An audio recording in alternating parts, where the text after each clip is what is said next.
Hello, everybody, and welcome to the show where, after the collision, we sift through The wreckage. the wreckage. And yes, I did say after the collision, although there wasn't a collision, but you could have fooled me, Vet, because I don't recall anyone from AEW actually saying that. I didn't even hear about there wasn't going to be one. It just, I went to my Chiller TV or Fight TV, whatever you want to call it, and I thought I was watching the same matches. Well, I watched it for the first minute and then realized, oh, it's a rematch. And then I'm like, hang on a minute, this is not it. What's going on, man? Did they advertise this? They might have, but I missed it. I mean, who knows? It's not like I'm watching on the official channels live. You know, I'm not contributing to the ratings, which are so important in 2024 for everybody that's not working in the television business. But yeah, so yeah, best episode ever. I got through it in a snap. I was kind of relieved, actually, that I didn't have to watch Collision. I'm not going to lie. Because I feel like, dude, since last week, you know, after the money week that we had, I feel like AEW have gone already backwards. Even with, you know, Mercedes Monet's promo from this past week on Dynamite, I felt it was pretty weak, dude. I don't know, man. Is it just me, Vet? It's probably not just you, but I mean, look, some people should be seen and not heard, you know, and I don't mind hearing them if I get to see them. Let's put it that way. Oh, nice call. Very good call. Well, I'll just say for the record that everybody should already know, but just in case you didn't, or you're a new listener, viewer, or whatever, Mercedes is on my a la carte menu. That's a perpetual order. I expect that to just, I expect to go in the place. They know me. They're like, yes, Vet, good to see you again, sir. Here's your Mercedes. Here's your special side of Mercedes, just like you like it. Shouldn't even have to ask. I shouldn't even have to, you know, order it physically. They should just know, you know, it should be on the house. It should be on their house. Absolutely. Absolutely. Thanks for everybody, by the way, for joining us in the chat.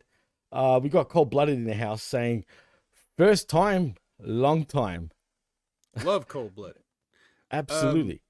Yeah, just because AEW may take a week off on one of their shows or whatever, doesn't mean we do. So you can always expect to find fresh content right here on channelattitude.com, whether there was a show or not. Don't look at the results and say, oh, there was a recap show on TNA or, oh, Collision was preempted for the NBA. Don't think that you don't have a fresh episode to listen to just because everybody else is slacking off. Well, he says, I love you guys. So, and we love you too, Cold. Absolutely. And of course, we love you, everyone else, including Zane, Labrat, and Medium 5, of course. But anyway, we are on channelattitude.com, Vet, like you said, and we are live via Hamin Media Group on the YouTube. We're back, actually, for the first time in a week. And I'm just glad that we are back. But, you know, we better watch out. We can't get banned anymore, that's for sure. So no koof koof talk. I'm not going to mention the word. We're good boys, Jimmy. We'd never get kicked off. Except when sometimes somebody plays licensed music when a channel is monetized. But that was only one quick time. It never happened again. That happened to me never once. On the monetized channels again. Well, you know what? Usually me, because, you know, I'm the audio guy, I generally change the key to the song so we don't get, you know, busted by the tube. That usually works. Hence why I can actually play this song and many others. So it's all good. But we're back to talk about wrestling. I was talking about Mercedes Moné. It's going to get, you know, it's going to take a while bit for me to get used to Mercedes Banks. Oh, geez. Imagine that. Mercedes Banks. You bank on that shit. But let's go to the start of the week before we talk AEW. This is The Wreckage. And as you said, we will always bring you fresh content right here on channelattitude.com via Hamin Media Group. Doesn't matter if they're preempt. You said about being preempt to the NBA. This time they'll preempt to the NCAA, Vet. I mean, that's right.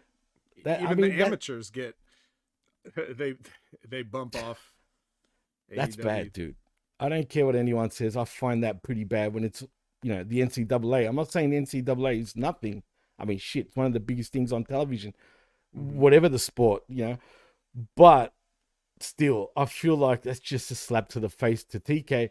And considering they haven't actually signed a new TV deal yet, although Tony seems to be very confident that they will get re-signed. But how long do they even have on their current deal? Do you know? I don't.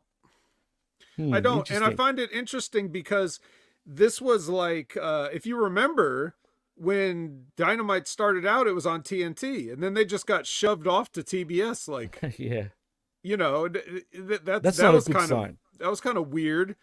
And the whole thought process being like, well, we've got a lot of sports preemption, so you're not a priority.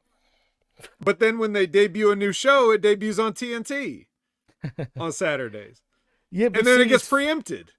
So if you could preempt one AEW show, why did you have to move Dynamite off of TNT in the first place if you could just preempt them anyways? Or you see what I mean? Or why didn't they move Collision to TBS? Or right, exactly. There's a lot of questions around that, but we all know that Warner Brothers is shady, so there's really no question about that.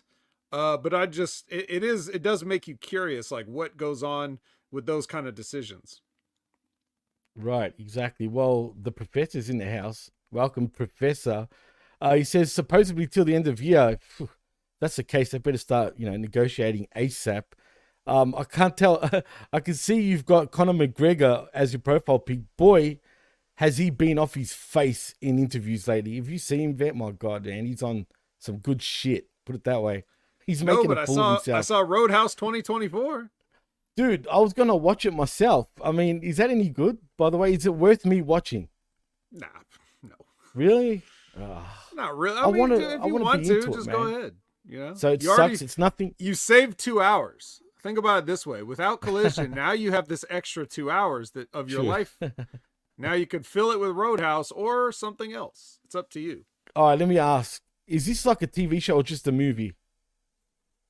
It's just like a movie. It's a movie. It's okay.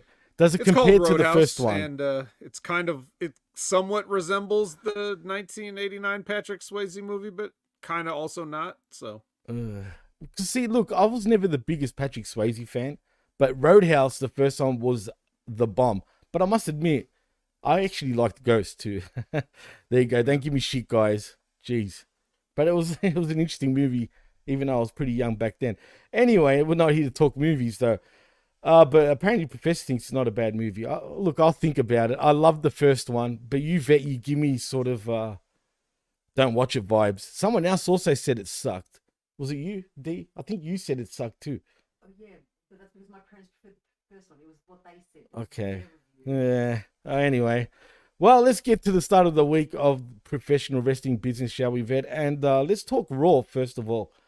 Look, I thought Raw was better than SmackDown this week by a long shot. Although, what was up with Seth and Drew McIntyre? There was a whole lot of nothing being spoke in that match. And do you feel like because we got Seth Rollins, we got Cody against The Rock and Roman Reigns, but do you feel with Seth also having a match with Drew McIntyre, has that even been officially advertised yet? Because I haven't seen no graphic of them two even going at it at WrestleMania, funny enough.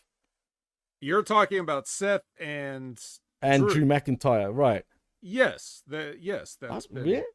Okay, I know that's supposed to be the match, but I haven't seen a graphic yet. But anyway, it doesn't matter. The point is, what did Drew win the Elimination Chamber for? I know, but but they're not advertising it really. They're not even promoting it, you know what I mean? But the point is, do you feel that the fact that he's got a tag team match and he's all deep into the Bloodline storyline now suddenly, does it disrespect Drew McIntyre being in the match against him at WrestleMania? I feel like he's not getting his just due, if you know what I mean. Like, I don't know. I just feel it's a little bit off with this matchup and it's disrespectful to Drew, but I could be tripping, Vet. I don't know. Well, disrespectful, I don't think so. First of all, he wasn't ever going to have this match. So he's already the substitution. True. Good point. Because of Punk. So how do right. you disrespect the substitute, right? But even besides True. that, everything that's happening is working for Drew McIntyre because he's able to now take this, what you just said, and bring that up. Now, Right. as a heel, he can say that in a promo like, all you guys are doing is talking about Seth's tag team match. He's got to have the biggest. I'll do the Shrek voice. He's got to have the biggest match of his life against me. You do a Night good two. one. You know, like Night 2. yeah, you could. The thing is, there's like a lot of stuff on the table, and they have to pick it up. You know, they're leaving a lot of stuff on the table, and it's up to them to pick it up. They have to. It's like I said when I did. Okay, so, you know, jumping ahead a little bit, because I did jump on Light the Fuse with MSG and Dane, and Silvio made an appearance, but then I came in afterwards because he left early. So I came in to hang out with the boys. And when we were talking about Sasha and her promo, right? Mercedes, I'm going to call her Sasha. Sasha and her promo, and it was right there. I was watching her promo, and I was like, say it, say it, say it. Please say it. You're right there. It's right there. Just say it. And she didn't say it. And all she had to say was, like, she's like, I was kicking Willow's ass so bad that I literally broke my foot.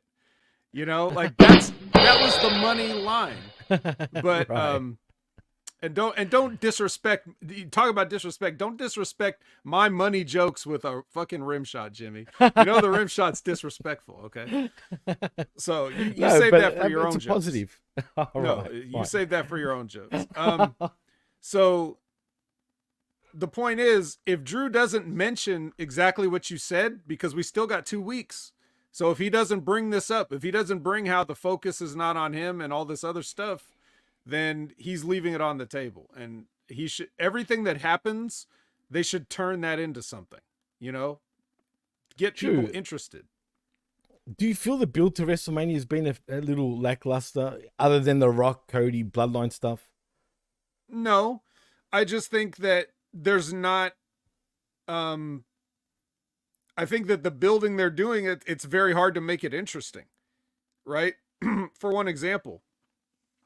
So let's look at, we've got our main events, right?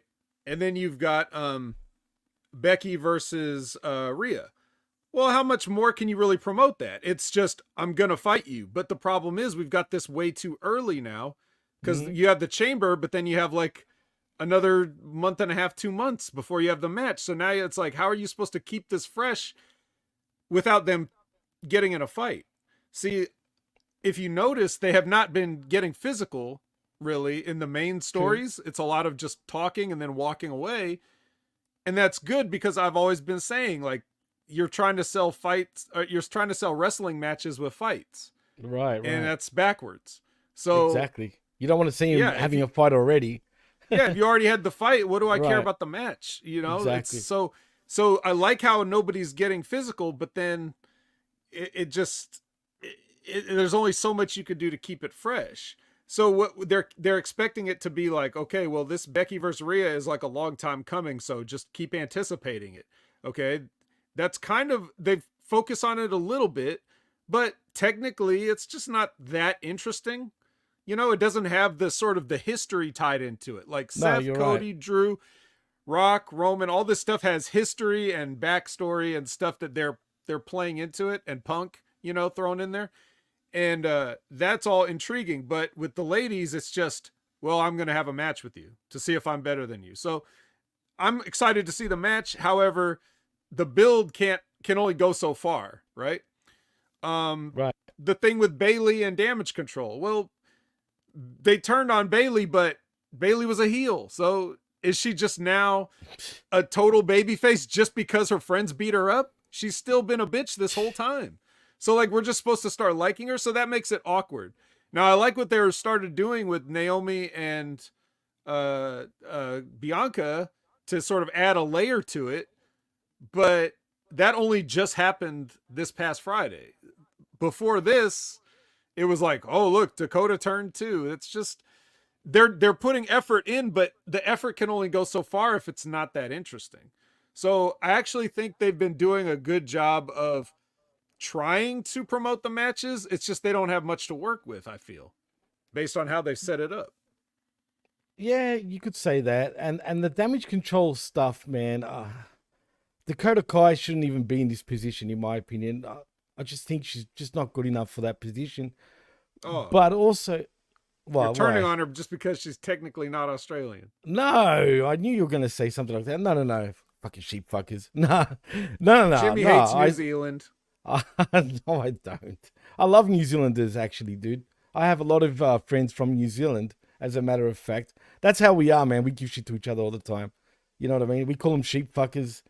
And I don't know what the hell they... And what do they... Yeah, what do they call... There's no comeback Well, for them. convicts. Really convicts. You know what I mean? Okay. Because, you know, Australia's history. And I always tend to say, well, I'm not part of that crew. So, you know what I mean? I'm not of English or Irish heritage. So, at the end of the day, it wasn't like that. But anyway, no, it's not because she's from New Zealand, though, Vet. I mean, look at her, dude. She's... I mean, what's she good at, on the roster? No, well, yeah. I mean, not to sound sexist or anything like that, but she's in a loaded up sort of roster right now that she just feels like she's just not on their level. It's the same with Indy Hartwell, even though I think there's potential with her. See, and no, not because she's Australian. I just feel like, yeah, I know people think she's got a horse face and whatnot, but that's not what we talk about. The point is, she can kind of wrestle and she's got a look to her. Do you know what I mean? Look, she's not as bad as Dakota Kai, in my opinion, but she's much worse than Dakota. She probably is, but because she's been in developmental uninjured for most of that time. Dakota Kai's been injured like 2 times, I think. What was the first one? I don't know, but it was. And okay. But the point is, Indy's cooked. There's no she's hope cooked. there. She's just waiting to get released. So, oof, that's harsh. Road Dogg thinks Dakota is one of the best workers. So, come on, if he's willing to say that in public, then that at least means that she's got one person backstage that's gonna, you know, vouch for her. Right. Wow, that's. Do you think she's as good as Road Dogg thinks she is? Hell no. Why would he say something like that? But compared to Indy Hartwell, she's basically Shawn Michaels. Oh, wow. Well, you know what? Indy and Dakota both came up together because Dakota Kai actually, was doing all the Australian indie scene. Like, I'm not in that way, but I mean, like, she was always wrestling amongst the Aussie indies.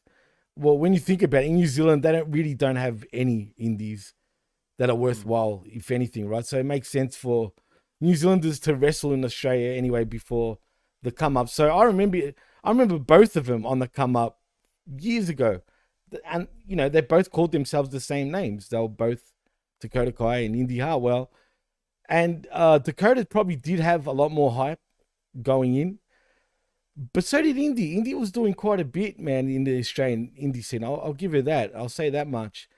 But the fact she used to be NXT champion, dude, they should say something. I mean, I think they do like her for whatever reason. I guess as a person, she does come across as a caring, sort of looking type of girl, I guess. Well, whatever it is, yeah, who cares? The point is, we're talking about the build to WrestleMania, and right. Yeah, I just think that I think they're putting effort into it, but there's only so far it can go. It's basically how I wrap that up. All right. Well, in saying that, what's this the Cody Rock stuff, man? Cody, I feel like right now. I mean, let's go to SmackDown for a moment. Before, look, I'm just going to jump around since it's jump a around. show, right? jump up, and get down. But anyway. Let's go to SmackDown this past week, which I felt was just atrocious. I mean, if anything, SmackDown was one big info commercial. I know it's always the case generally lately, but when I say this SmackDown stunk, I felt like it stunk bad.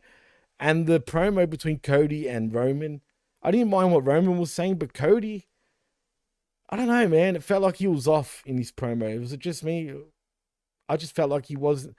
I don't know if he didn't know what Roman was gonna say per se, but it just felt like his comebacks were just off, dude. Yeah. Well, I don't know.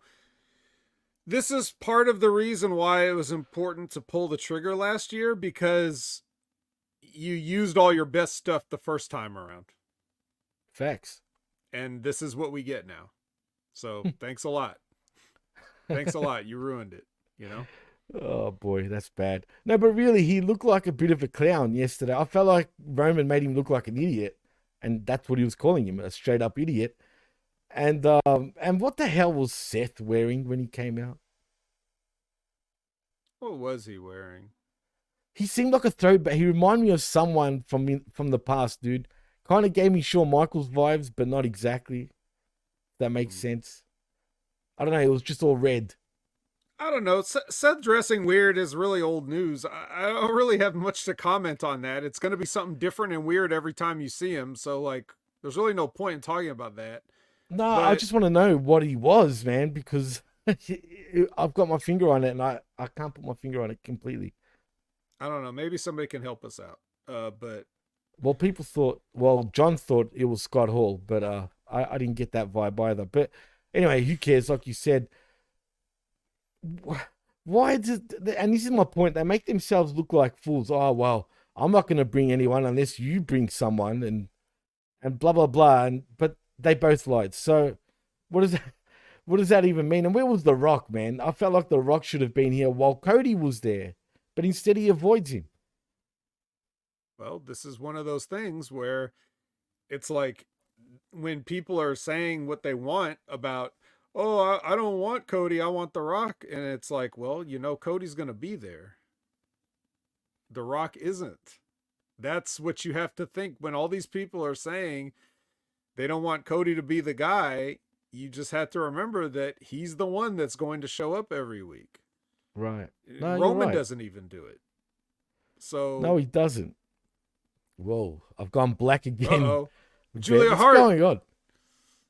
Dude, I don't know what's happening and why it's still there where I am again. I think my internet's fucking up for a little bit, so don't mind me if I'm delayed, dude, because I am delayed if you can tell on the screen. But anyway, she'll come back. Yeah, look, man, I don't know. Whatever the case, I'm looking forward to the match still. I don't know who's going to win, though, when it comes to that tag match. It can literally go either way, and I like that because it's keeping me second guessing. I really don't know who's going to win. You could say it's Cody, but you can also see it could be The Rock and Roman that wins this. But obviously, I get the feeling, I just think The Rock might actually end up helping Cody win and finish his story. I think, because there's obviously tension between The Rock and Roman anyway. Obviously, he got a bit jealous for not being the final boss, as Cody was saying. But I don't know. We'll see what happens. Any final thoughts on that, Vet? Yeah, I believe that The Rock and Roman will win night one. You think so?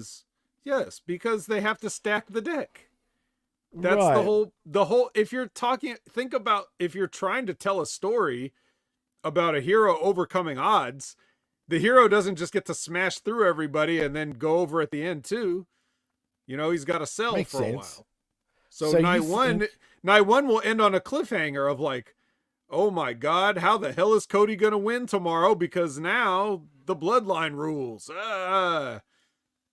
Yeah, but do you think if they... So I guess what you're saying is, and you didn't say this, but I guess you could be alluding to it. Does The Rock turn or Roman turn on The Rock after they stack the deck on Cody and Cody still wins? You mean turn on night two? Yeah. They better not. Because No? that would be the shittiest, lamest, like most predictable, boring thing they could do. Instead, they just need to get mileage out of it. So you don't have to turn them that night. Okay, but how are they going to get to that? It's just going to randomly happen, say them, in a week or two? Well, it doesn't have to be randomly in a week or two. If they do it right, they can just build it up. I mean, if they're you hear people just say shit, right? Like obviously everybody just says whatever they think, and then Right. people just take it and run with it. So people are already talking about SummerSlam, like, well, we could do The Rock and Roman at SummerSlam. Like, okay, let's just go with that. So that's another how many months? August, yeah, it's about 6 months, 7 months. So why turn one of those guys on night 2 of WrestleMania when you've got all that time? Yeah, you have weeks of television you need to do.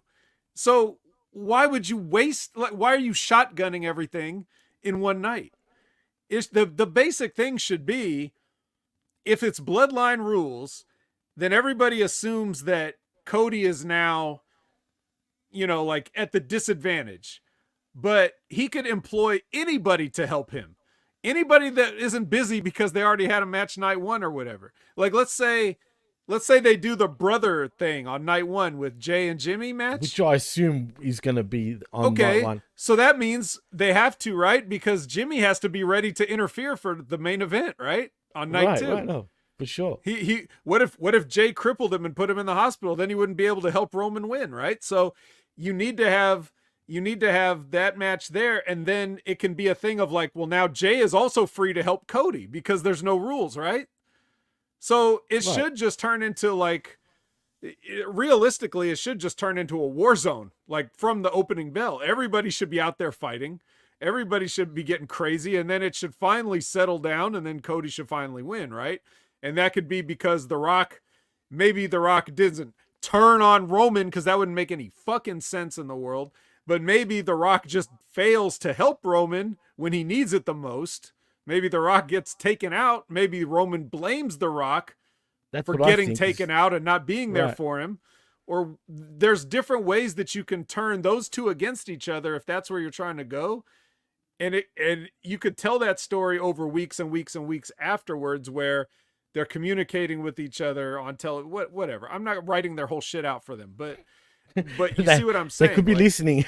They could, yeah, go ahead, steal it. Yeah. So,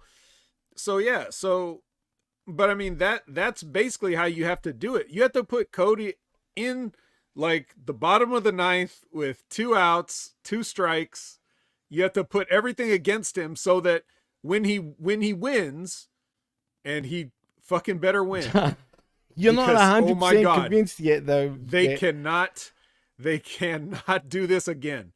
When he wins, that'll get the people will be the most excited for him, because they thought for sure he was going to get screwed again, right? That's how you got to do it. So are you convinced that he's going to get the win? Like 100%? They can't possibly. No, I'm not convinced 100% that they're going to do it, because everybody on planet Earth seems to be a fucking moron these days. So of course they could fuck it up and do it again. I'm just telling them they better do it. They better just do it. Yeah, no, it's true. If they, no shit, I'd be shocked. I mean, flabbergasted if they didn't pull the trigger at Mania for Cody. But you saying about bloodline rules, for example, there's a little talk. Say Cody and Rollins do lose. Could Rollins turn on Cody, say, and cost? No chance? No. Well, again, no chance, because people are stupid. But assuming everything in the world is right and good, no. Rollins has to be the one to take the fall in the main event. Right. Because not only does that keep Cody from having to take a pin, right? You don't want, if Cody's going to win, or even if he's going to lose, you can't have him lose night 1. It's got to be Seth, right? So now that puts more heat on Seth going into his match with Drew, because it's like, oh shit, Seth's already lost 1 day ago, and now he's got to fight Drew McIntyre, who's fresh and ready and all this stuff. So that puts him in the same position as Cody. He's got to overcome the odds. However, in this instance, Seth does not overcome the odds. Drew has to win this match. Like I said, same thing with the Cody match. They better fucking put Drew over, or they're going to ruin everything. Because if Drew McIntyre isn't the world champion, then what is CM Punk going to do when he comes back? True. That's a good right? point. So, plus, he comes back this Monday for the week. Right. And also, it's got to start Seth Rollins on the downward spiral so that he can come back, because he's been on top too long. That's what I'm saying about the babyface staying over too long. You can't just stay over. People get sick of you. So you have to beat Seth Rollins down a little bit now. First he loses the match and that hurts Cody because now Cody's got to deal with no rules, no disqualifications, all this mayhem. And he took a loss and he's about to lose his belt. You gotta stack the deck against Seth Rollins so the people want him to climb back out of the hole. This is just the way stories are done. Right. So if they don't do any of these, to me, it seems painfully obvious what they have to do. Apparently everybody else has all these different ideas. To me, it's like, no, there's only one thing you can do. And I can't even conceive that they won't do this, but I'm with you. I can't see it, but the fact that they didn't do it last year, who the fuck knows? But you're right. A lot of people online, for some reason, are thinking Cody ain't going to finish his story. It's become a meme at this point, has it not? Right. I mean, it really has. So yeah, but they're just saying it because they want to make a meme or they want to make a post or they want people to pay attention to their social media accounts or whatever it is. For sure. They don't really have any personal investment, you know? Well, Cold Blooded said in the chat that I told my friend at work that Braun Strowman coming back to screw Roman because he was in the match with Bray when Roman first won the title. I don't know about that, though, Cole. Yeah. You know what I mean? It's a bit out there to me, even though, yeah, it makes sense what you said. But that would just, if they're trying to make Braun, say they did that and they were trying to make Braun a babyface, it's going to do the opposite, like also, big time.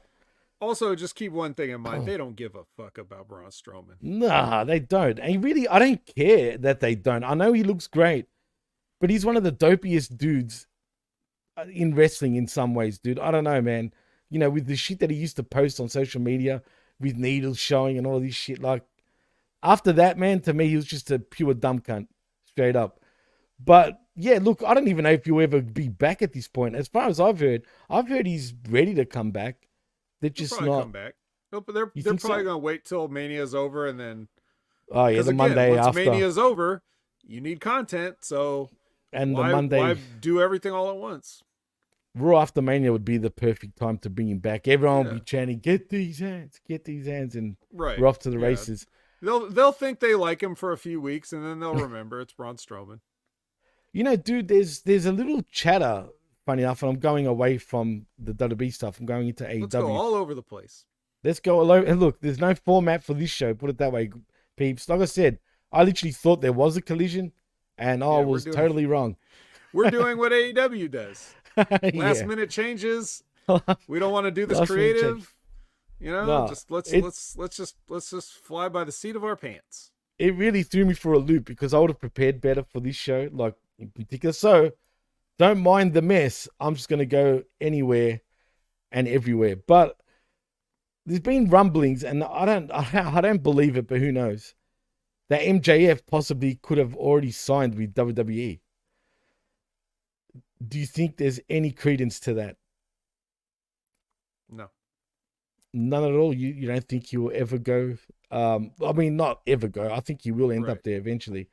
But you don't think there's any sort of fire? Do you think he's somehow spreading this? And to be honest, why would you keep him off television for this long, Vet? I think it's time you brought him back because he looks weak.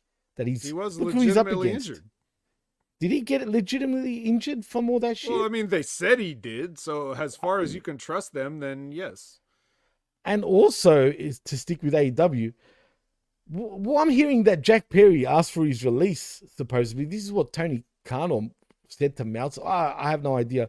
But apparently he asked for his release and it wasn't granted. But apparently TK is very upset with Jungle Jack and just doesn't want him around, period, at the moment. I mean, when you think about it, Vet, it's been over 7 months now since we seen him last at All In, not All Out, at Wembley. Do you think there's any truth to this? I mean, I think there is. I truly do think there is some truth. And I think, don't be surprised if he gets released, but I don't know why, if it's true that he asked for his release, TK just didn't give it. And apparently he didn't even ask for permission to work at New Japan. He just went and done it. Yeah, until further notice, for stuff like this, I'm just going to consider it's all an angle because, first of all, somebody asked Tony Khan at the scrum about that, and instead of saying, yeah, I can't talk about that. That's a thank you for the question, and that's a great question, and I can't answer the question, but thank you for the question, and that's a great question. Instead I of hate saying that like he usually does, he put over Jack Perry. So that tells me angle alert, right? He probably just said, hey, just go work New Japan because that'll be good experience for you. Or maybe Jack wanted to work New Japan. At New Japan, they're bringing in a lot of outside talent, let's say. I put talent in quotes.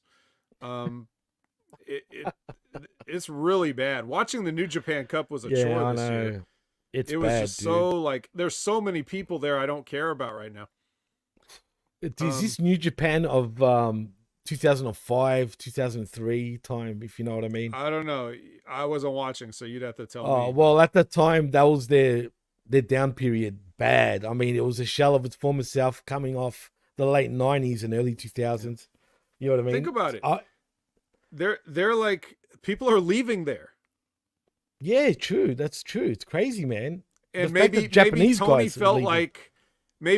felt like, well, this is a way I can give something back. Like if he feels guilty that all these guys are signing with him because the business is down. So he's like, well, you can have a Jungle Boy or whatever, just something like, I don't have anything for this guy right now. So why don't you take him? And then he can make a comeback. So I would expect that he'll make a comeback at some point. They just don't know what they want that to be yet. I think MJF will make his comeback at whatever point. Dynasty maybe, and bring back the Dynasty with him. Yeah, I mean, that'd be the perfect time, right? Yeah, we talked about that too. So we'll see. But yeah, no, I don't think there's anything to that. No. Okay, that's interesting. That's good. I think you're right. It's got to be a work. But that was the reports today from Meltzer and Alvarez.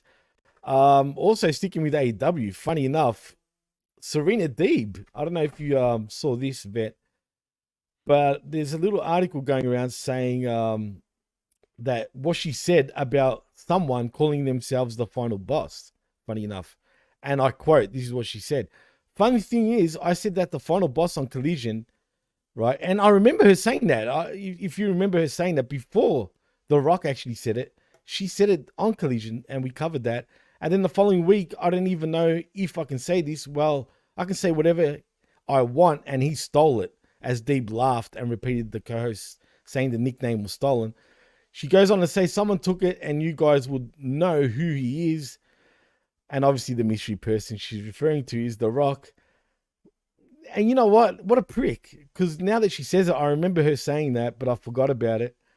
I mean, as if he steals it. I wonder if he did hear Serena say it. I'm sure he's watched AEW. I don't know if he saw it and was like, The Rock didn't steal. The Rock didn't even know anything about it. If anybody stole it, it's Brian Gewirtz. The Rock doesn't come up with things. He ain't watching no Collision or whatever. Can you imagine that?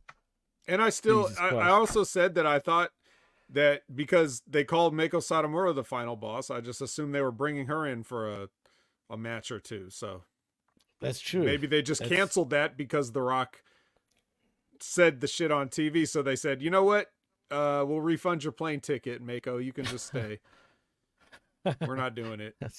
That's funny. Also, what do you think of WWE allowing Shayna Baszler to perform at Bloodsport? And she's actually facing Masha Slamovich.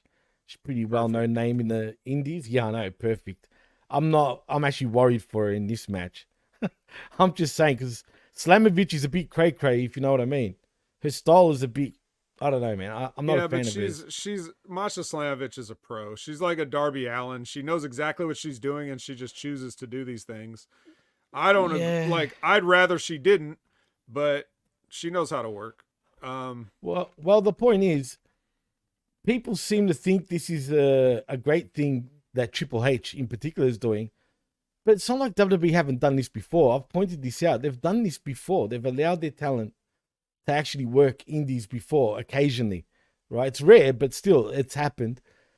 Do you think this is something that we're going to see in the future now, and WWE being open to working with more promotions worldwide? It should be. kind of the same way I was talking about those WrestleMania main events. They better, because they got a lot of people under contract that they're not using. So you might as well do something. Let them be brand ambassadors in other companies or whatever, and then let them scout talent on the fly in real time.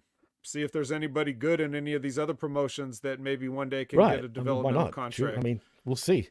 Yeah.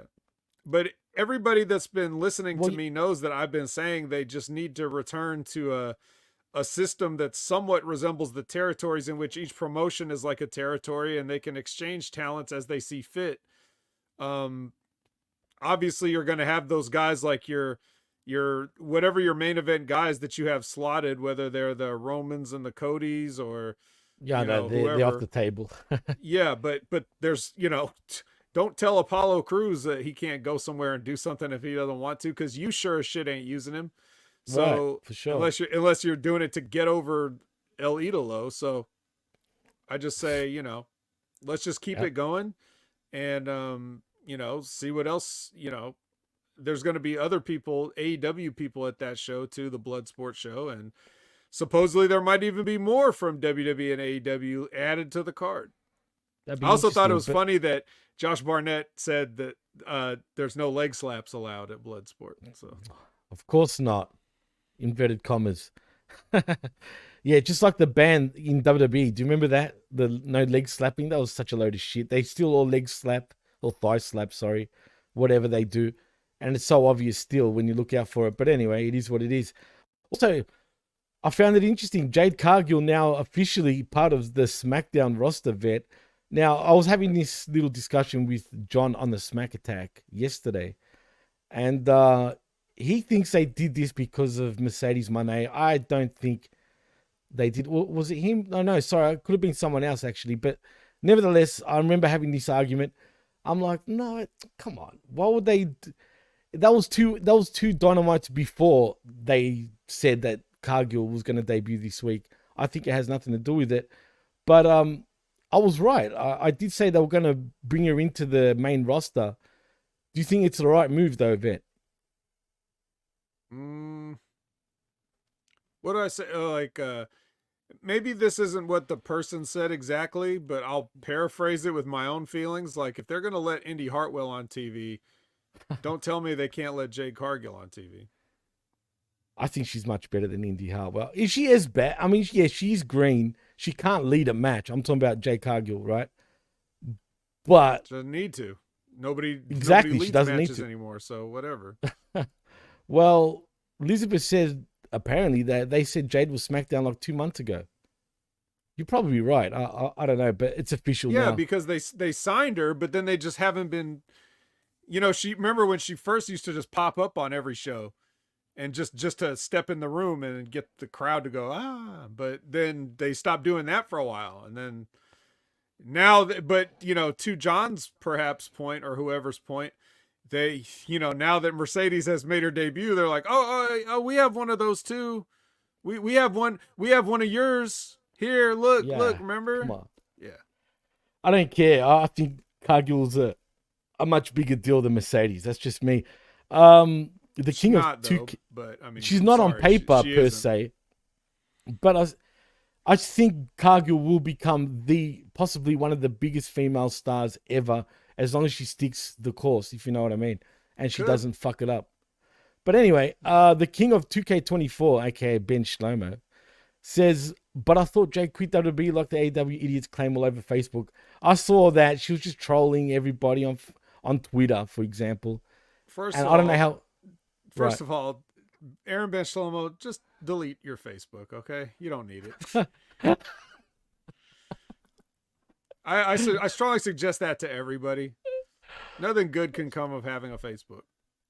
Yeah, that's true, man. I'll stay away because Jimmy, what did you see from Facebook? Yeah, I know. I'm an idiot. I'm an idiot, straight up. I blame you, William Alicia, you prick. No, but look, I just woke up. I was looking at my phone since there was no collision, and that was the first thing that came up on my Facebook feed. And I fell for it but I didn't check it or anything like that. But me, like an idiot, what you're talking about. I will say it right now. What it was. Me, like the idiot, texts the vet over here and says, hey, I guess we can talk about this. And what I was referring to was apparently Sheamus signing. Look, I feel shamed, like shamed on Sheamus signing with AEW. I don't know why I believed it. Thank God the vet fucking said it was straight bullshit. And then I actually done my little research and I realized it was straight bullshit. But it wouldn't surprise me though. He has been bitching and complaining all over social media about his role in WWE. I don't know why WWE haven't brought him back. I thought he was hurt too. Yeah, Did Edge but hurt him in that match they had? supposedly. But who the fuck Edge is knows going around anymore? hurting people Speaking in of multiple Edge. companies. Well, yeah, there is evidence of that. What do you think of that match actually on Dynamite, Vet, between Christian Cage and Edge? It was just come on, man, this was just ridiculous for me. Are they just trying to protect these guys because they just can't go anymore? Is that it? Like, is that I is mean, that how you protect them?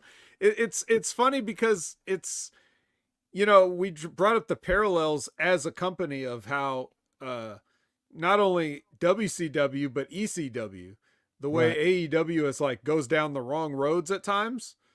And, you know, what's more ECW than a couple of guys who can't work going in and bleeding all over everything and hitting each other, staggering around, hitting each other with furniture, right? That's peak ECW. So, you know, of course that's what these guys can do because they can't, these guys can't put a match together, I guess, that they think wrestling fans would be interested in watching. So instead of that, they turn it into some sort of a weird phony bloodbath, which again is like the third time we've seen this in a month. We saw Sting's retirement match. We saw that fucking match with Mark Briscoe, and we saw this in the House of Black, and then we saw this shit. Like there has to be matches that have just like this garbage littered all over the ring and people bleeding everywhere. Cause you can't be interesting in a regular match anymore. You know, you're not going to put a good match together like a Walter or like a Okada or any of these guys that can actually in the ring tell you a story. No, instead, you know, it's like these two guys who are supposed to be the greatest workers or whatever, and all they do is have a fucking ECW 1998 match. Heatwave 98. Yeah. ECW. Yeah, no, look, you're right, man. For me, this stunk. The ratings, I know it doesn't really matter, but they still went lower than the week before even, so it shows how much people give a shit. Do you think, look, I've always kind of said, and I feel bad saying this because I kind of like him, but for many years, I thought Edge was so overrated, man. Like, bad. Until he became the rated R superstar, and even then, I was still apprehensive about him. I'm like, yeah, I don't know if he's a world champion caliber type of guy. Eventually, he kind of convinced me with the rated R superstar stuff. But even then, I wasn't sure in a way. Maybe more so I was in denial, trying to convince myself that he was a lot better than he is. But truth be told, I feel he's pretty overrated, dude. You know what I mean? In terms of where he's kind of looked at in WWE particularly. And I guess AEW with Tony Khan, the way he looks at him anyway. Well, maybe so. I mean, he fit whatever they needed at the time, I guess. Right. You know, when I look back on classic Edge matches, they don't really spring to mind. You more think of like the stunts. Like they're all tables or the ladder extreme matches. Stuff, yeah, man, it's true. You think of stuff like that. You don't think of just like, what's a good old Edge wrestling clinic? You don't really. It's you don't true. Really no, think you're of that. Spot on. Even the feud with Cena, and really Cena made him, in my opinion. Yeah, that the feud with Cena, what's the first thing you think of when you think of the feud with Cena? Tables. You're right. The FU off the ladder into the table. Yeah, right? yeah. Oh, no shit. And I was in Toronto. In your mind. Ironically. Yeah, it's true, bro. I mean, even you thought of that before you even thought of the Money in the Bank cash in, huh?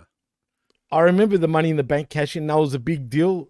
But no, yeah, it's true. But that was like at least number 2, right? And the ECW One Night Stand match, you know, with him and Mick Foley versus Terry Funk and Tommy Dreamer, and the flaming table. Right.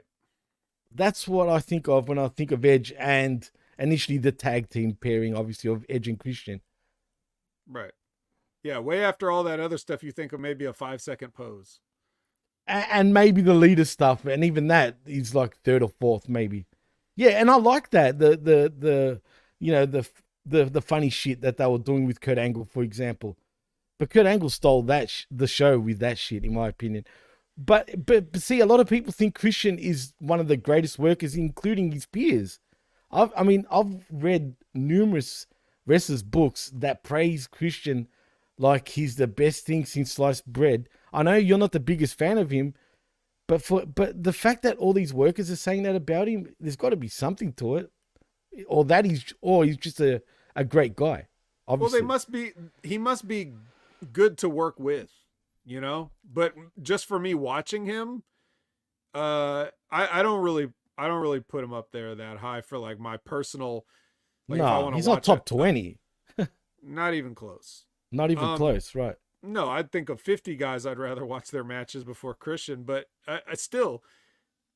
But it's different. Like those guys, like I said, like if you work with him, like he's probably easy to have a match with, like as the match is going on, right? Right.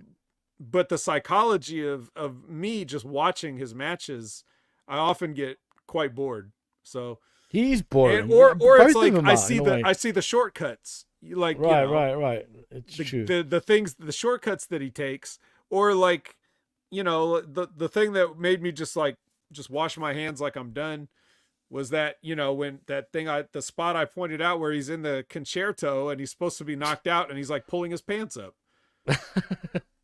Yeah, no, it's like fucking he's supposed dumb. to be he's too immobilized to save his head from getting smashed in with a chair, but he's worried about his pants being slightly fallen down, which they weren't, but he just had to do that, and he had to put his head in position. I don't know. I can't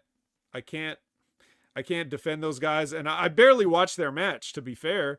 Like that garbage thing they did in the main event, because I was literally on Light the Fuse while that match was going on my television. Oh, so they like did while Light the guys were going right before?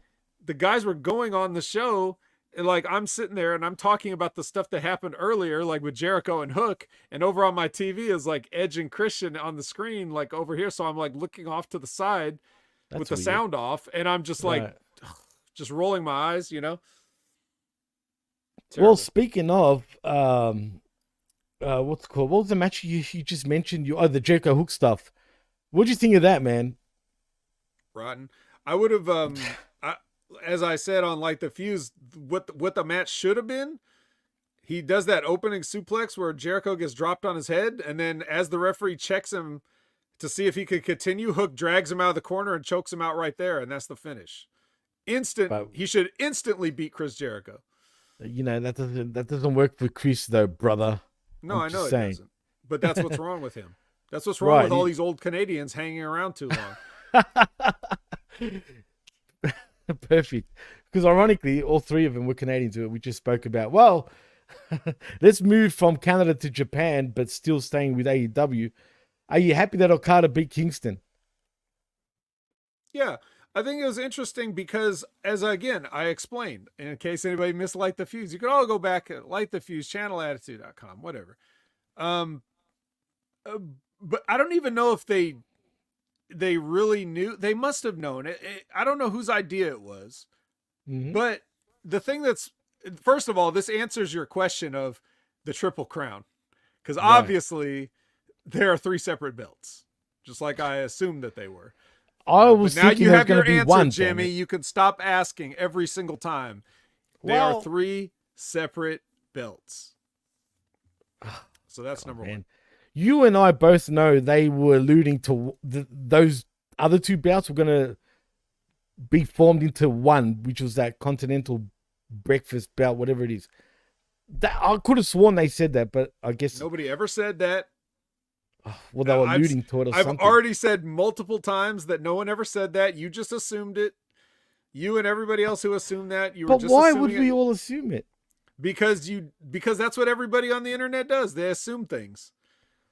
They assume that Rock and Roman are going to have a match at SummerSlam. You're all just assuming it. No one ever said it. I'm not part of that tribe, just for the record. Okay, but right? I'm just saying, this is what happens. In 2024, Right. people assume, and then that just gets run with as a story. So nobody ever said that this was going to, that these belts were going to be consolidated. No one ever said that. Everybody just assumed it. So anyway, now we know they're not. You can challenge for individual belts because at Supercard of Honor, Mark Briscoe is going to challenge for the Ring of Honor title and not the New Japan open weight strong title. So there you go. There's that. Yeah, couldn't care less, to be honest. Labrat wants to know what was the point of the Breakfast Championship. Because more championships, I guess, for AEW. That's why. Yeah. So now here's the interesting part. So Okada is a heel now, I guess, because Right, they I tell guess, us he yeah. is.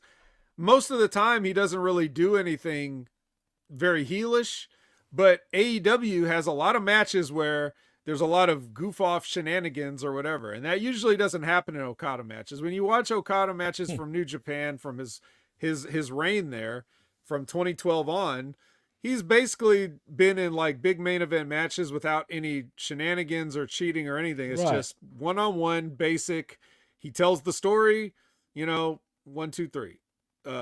That's it. He's a goofball in real life, though, Vet, if you check out his social media stuff. So now what is the rules of the Continental Championship matches? Is there rules to it? I didn't even know there was. No, yeah. Don't you remember the entire Continental Classic? There's Yeah. no interference, nobody else allowed at ringside. It has to Did be they say that? one-on-one. Oh my god, what am I doing? I don't remember, dude. I seriously don't remember. And why should I? Because Well, clearly you that belt has complained no about meaning. the tournament the whole time it was going on, so I assumed Right, you I would was. just remember. I was that- complaining. Yeah. But this gives me more reason to complain after what you just said.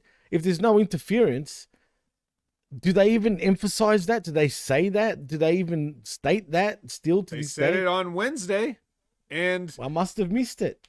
nobody was out there. The Young Bucks weren't out there. That's why they were sitting in the back with Tony at the gorilla position.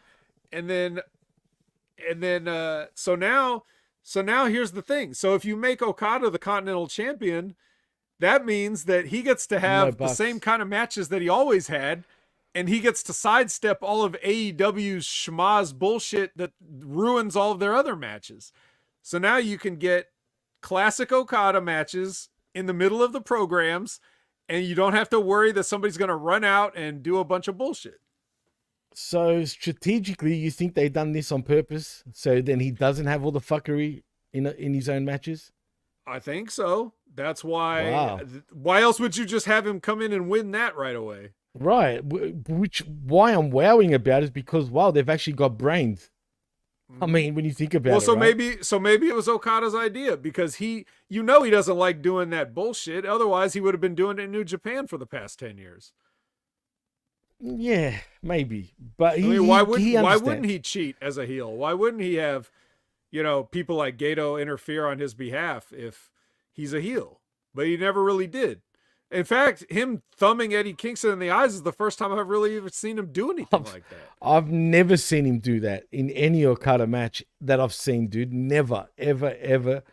Do you think he understands how, Western wrestling is, I guess? I feel like he's adjusting to it very well. You know what I mean? He's not adjusting to it. He knows everything about it. That's what I'm saying. That's what I mean. The man's a genius. He's the best in the world. Of course he knows. He knows what to do to get over. He knows what he needs to do. He knows how to say that doesn't work for me, brother. And that's why he is who he is. So if that's the case, it's awesome for him. Good on him though for doing that, if that's the case. So yeah, well, like you said, I guess strategically they are doing this for him. I want him to win the world championship personally, but I guess not. I mean, not anytime soon anyway. yeah, one day. But we'll see. I'm sure he should. He would, you'd think, right? I mean, they should make him champion. Do you think even this whole elite storyline, Vet, is all a farce a little bit? Do you think, like Okada's sort of just playing along? I think it works for him now. Because what they're also doing, if they're smart, again, now if they were smart enough to know, okay, with the Continental Championship, he can work the way he wants to. True. If they know that, then they also know that the bigger douchebags that the Young Bucks are, then when he eventually turns, he'll be a bigger baby face because Right.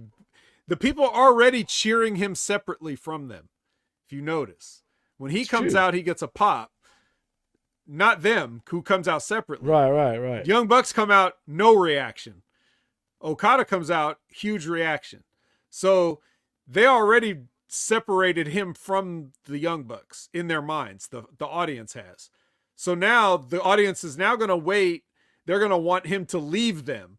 So when the turn comes, they'll do something where they'll like push him, like they'll try to take advantage of him, and he won't stand for it. And then that's when he'll break away from that and be a babyface. I hope so. I hope you're right, man. We'll see. One moment, Vet. There you go. Anyway, well, that leads me to Ronda Rousey, actually, Vet. Have you seen what she said in She's her got a new book? book coming out. You can pre-order. She It comes out does. April 2nd. I'm not gonna lie, I'm actually intrigued by it. You know what I mean? I wouldn't mind actually reading this, but anyway, she's putting Vince McMahon and WWE on blast, and according to her, this is what she said. NXT was founded by and under the control of Triple H, real name Paul Levesque. In addition to being my in-ring WrestleMania nemesis, he is arguably one of the best professional wrestlers in history and one of the better people on the business side, apparently, Vet. He is married to Stephanie McMahon, who is the daughter of WWE's emperor, Vince McMahon. This sounds like wait. Let me just because I already read this everything you're about to read. Right, right. So just so everybody knows, Ronda Rousey didn't write one word of this. This is like the ghostwriter who's writing Oh, this whatever. for who's writing this for all the people that aren't wrestling fans to explain who all these people are because it's very True. exposition heavy here. That's true. You're right. Well, whoever wrote this, it goes on to say Vince took over the company from his father in the early 80s and Sounds spent like a the best history part. lesson. I What is know. this? Ken Burns's Ronda Rousey? You know what? Forget all that. You're right. She's just basically talking bullshit about how the company started. But anyway, but she says this, which is interesting. It's hard sometimes to know where the evil, unethical slimeball character of Vince McMahon played out for the cameras ends, and the actual questionability and ethical, many times sued and multiple times accused of sexual misconduct, Vince McMahon begins. That blurred line between character and reality is a reoccurring theme within the WWE universe. So she's confused, Vet. She still has more to say, but she's kind of confused going by this. And before I go on, what do you think of that little statement? She truly thinks he's evil, clearly. And she can't tell the So, difference between the character and the same real thing I person. said already. This isn't one word of it is hers. She I didn't write mean, one single, not one letter of this was written by her. This but is it's got to just be her her. thoughts, right? No, it's just this person filling in the readers on everybody that like everybody that's not wrestling fans that bought this book. Like I said, everything I already said applies to this. Well, all right, look, I'm not going to continue reading all this shit because it is kind of what you said. But to cut a long story short, she basically thinks that Vince McMahon is truly evil, or apparently that's what she thinks, allegedly. And he should have had like the what do you call it? The pentagram on his on his office door. Yeah, and Basically, that he's evil and he's who they say he is. I find it ironic though that Jerome thinks Vince likes pizza rolls. What are you trying to say there, Jerome? Like, is that what I think he's trying to say, Vet? If I don't underage, know. right? I'm talking about underage kids. Yeah, maybe I don't know. I mean, look, it's basically what we're taking from this is like for the people that have for the smart and for the intelligent, for the observant people out there who are seeing Vince McMahon for what he is, then yes, she's confirming that to you guys. I guess in so many Yeah, I know. words, and maybe Everybody she'll knew. say more in the actual book. That's not just this bullshit exposition, written by a ghostwriter. Maybe there'll be more actual detailed stuff, and they're not going to give you that for free because they want you to buy the book. So maybe look forward to that. Well, now I didn't know she had a ghostwriter. I haven't even seen the book. I just read it earlier today. But Nobody writes funny like that. that. Yeah, I know. Nobody Yeah, I know. It is a descriptive type of, like, literally, she's describing what we all know already and giving you a history lesson that we probably don't need. But anyway, Now it I is am what it looking is. forward to Becky Lynch's book, which she all wrote all by herself. Do you And believe that's coming that? out in a couple of days. Do you think she did write that all by herself? That's what they said. We'll see. She does start off the book with them being naked, and apparently Seth didn't know she was going to put that photo in the book. I don't know Is if this you've the seen leaked that photo? already. With his pin dick, you're talking about? Yeah. I don't. Yeah, we won't go there, but yeah, there was a leaked photo a few years back with his Nazi-loving ex-girlfriend, apparently, who was also in the business at one stage. Anyway, we won't go there. Did she know she was dating a Hispanic guy? Yeah, well, half Hispanic, but yeah, who the fuck knows? That's dude? more. That's 50% more than Nazis usually like. That's true. I mean, what can I say? What can I say to that? But anyway, let's move on. There's been apparently. I mean, what's going on with this Vince McMahon stuff at this point? Speaking of Vince, are we He's purely evil. Didn't you read Ronda Rousey's? No. Well, yeah, he's purely evil, but no, but for real though, what's gonna happen? Like I've heard rumblings that this court proceeding and all this bullshit. People think that Laurinaitis might actually save the day in the end. Like he's saying shit now, but in the end he's gonna protect Vince. I don't believe that. But do you think there's something to that? Why would he protect? Well, first of all, that's what I'm asking. Why would he? Yeah, if he's going to protect him, why would he say anything now, or why would his lawyer say anything? That's exactly right. And, that's why and vice versa. No, this is what's happening. The fact that Laurinaitis decided to through his attorney claim that he's a victim. Yeah, I know. That's such a load of shit. That means, well, yes, that's a load of shit. But the fact that he says that, or that's a defense that they're going to try to go with, means that there is something to defend that Laurinaitis doesn't want to get attached to. It's like he wants to say that he's innocent. He may be guilty of some things, but he's innocent of this other stuff. Right. To me, look, I'm just a simple man who knows what he's looking at. And if anybody disagrees with me, go ahead and feel free. But what I see when I'm looking at this, what I see is the reason that things are happening, like John Laurinaitis claiming he's a victim, Brock Lesnar being removed from things despite never being named in the lawsuit. All this stuff means that still. These people know that this isn't just fake allegations. They know it's fucking real. The fact that Vince McMahon retired on Twitter because he was afraid of this 2 years ago. Right. What was it? Why did he have to? What was he afraid of? He knew this shit would get out, or he thought it would. Then he came back when he thought it wouldn't get out. Then it did get out. So, but the fact is, if you take the bird's eye view and look at all this shit, just don't get caught up in the details, but pull back and look at the whole picture. People are acting guilty, and the other people are acting as if they know. If Brock Lesnar's name was never brought up in that 67-page complaint, and yet they pull him from appearances and the video game, that means they know it's true. Because why else would they do that? If he's innocent and they never said his name, because the average person is not going to know. The average person isn't going to read the 67 pages. The average person isn't going to Google this thing. They're not going to know any of this. All it says is WWE superstar. So it doesn't matter who it likely is. If these are just allegations and the allegations are false, the fact that they're actively like erasing him from all this stuff, even though his name was never put out there, means that they know it's true and they know it's just a matter of time.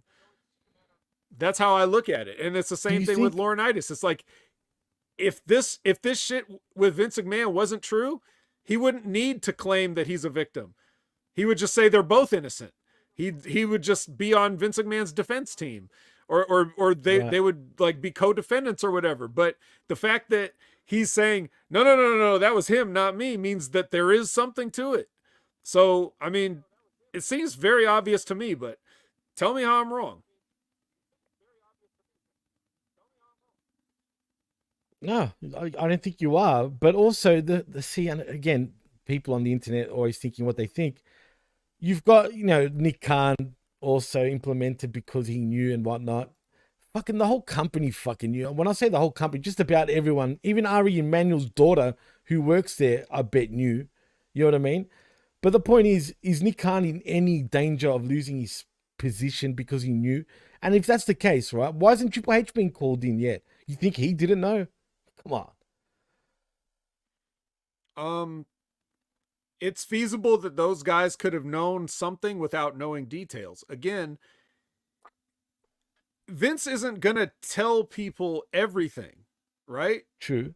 Because the people that he's closest to, if he's been alive this long in this business and he doesn't realize that you don't like the people that are closest to you, those are the people you don't want to know what you're really up to, right? But he's shameless though. You could tell the people you don't care about. You know what I mean? Right. Like there are the stories about the referee or the production guys or whatever, or the threesome is with like his therapist, his physical therapist or something like that. Like, dude. Yeah, he's gonna do stuff with these peripheral people. He's not gonna tell Bruce Pritchard, "Hey Bruce, look what I did last night," because he knows one, Bruce doesn't want to hear it. Two, he doesn't want Bruce to have any dirt on him because Bruce is close to him. Right. See what I mean? Exactly. No, you're right. Same thing with, and he's not going to tell Triple H, and he's not going to tell Nick Khan. Nick Khan's going to know, because anybody that's fucking around at work, it doesn't matter if it's the WWE or your local grocery store that you work at. When two people are fucking around, you can see it. You know it. True. It's just right. So Nick Khan could see all that and be like, "Oh, I see Vince is giving his side piece a job. Okay, I'll help him out with that." That doesn't mean he knows that he's like literally shitting on her. Nick Khan might not know that. Maybe not that. Right? Yeah. Everybody will assume, "Oh yeah, Vince gave his girlfriend a job." They don't know that she's being treated this way. They think she's actually happy to be his girlfriend, right? Not that she was tricked into all this, not that she was forced into these positions literally and figuratively. All they know is this woman works here now because Vince said so. And they can make their own assumptions, but that doesn't mean that they know what's going on behind closed doors, right? Right. No, you bring up good points, but I'm sure, like you said, you would see it. Like I read somewhere where the lawyer, for example, and I'm not talking about, what's his name, who's not the lawyer anymore. What's his name? McDevitt. I'm talking about the current lawyer right now. Apparently he would avoid her like a bad habit. Like the second he'd see her, he'd be like going right. You know what I'm saying? Like that guy was fired because he did. Was he? Yes. Oh, I didn't know that. Okay, thanks for telling me. He was fired because he refused to help Vince cover. He didn't agree with the thing, and he was fired because of it. Wow. But that doesn't even mean he knew anything. It just means that he thought it was inappropriate work relationship or whatever the case may be that he thought. Right. It doesn't mean any of these people knew anything, and they can always go with that defense if they're called up, because it doesn't, the burden of proof is you have to prove that they did know. Exactly. And that's very, very hard to do.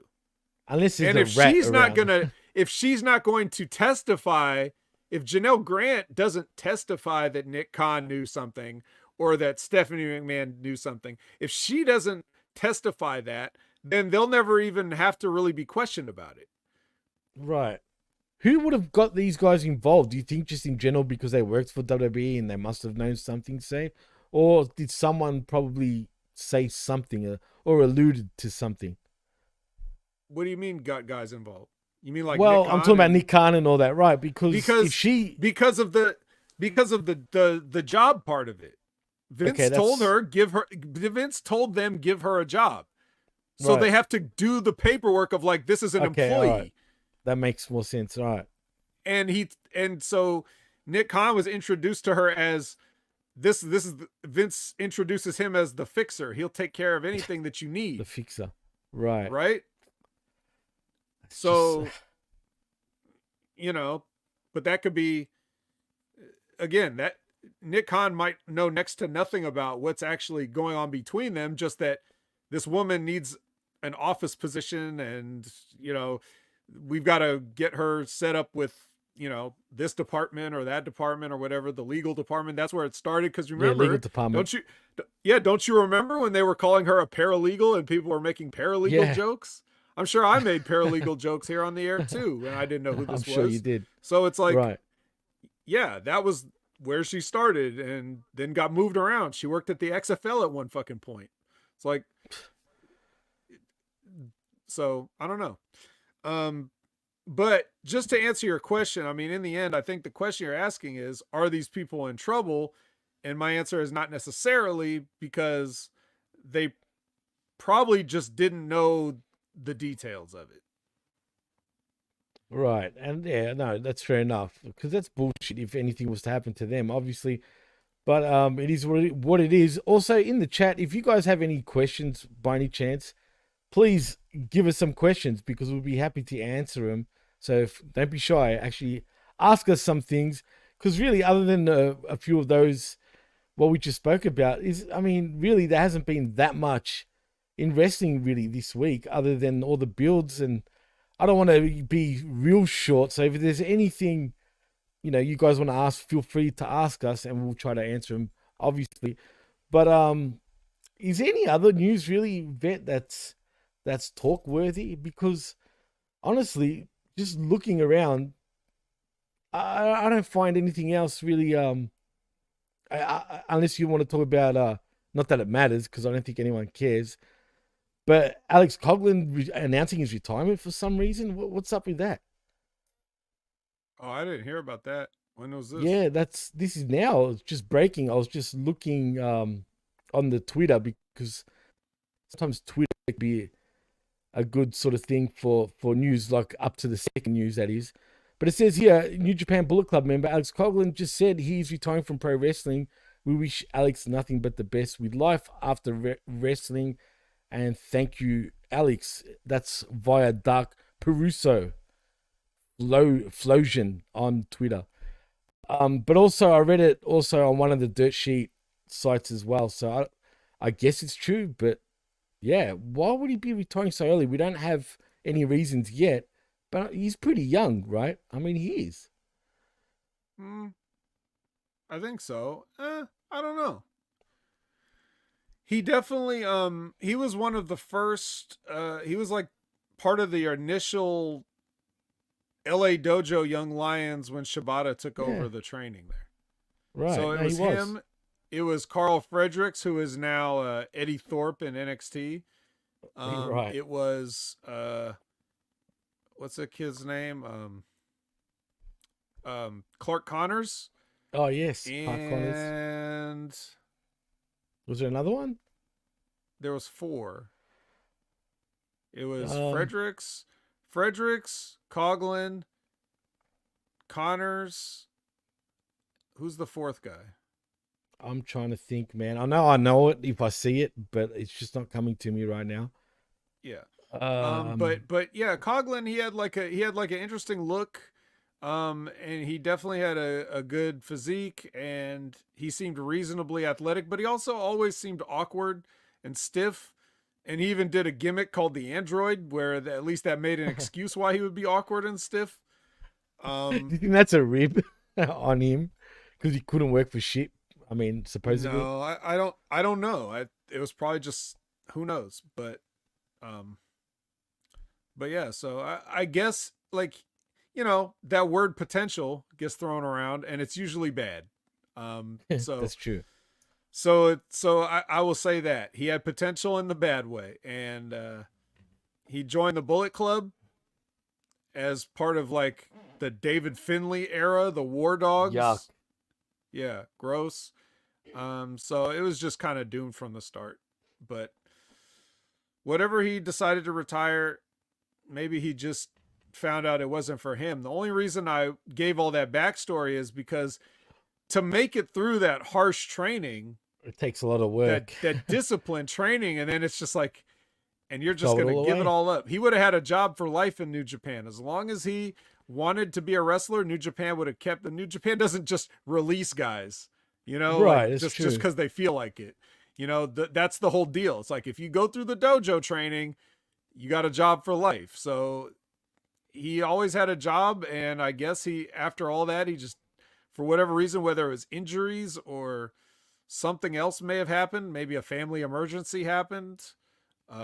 That's what got Monty Brown out of wrestling, because Because you of know. the family reasons, which was a shame because I loved Monty Brown back in the day, dude. I used to love the Pounce. I used to love his theme too. I don't know. I was a big fan of his for some reason. I dug him. Yep. Yeah, me It's a too. shame.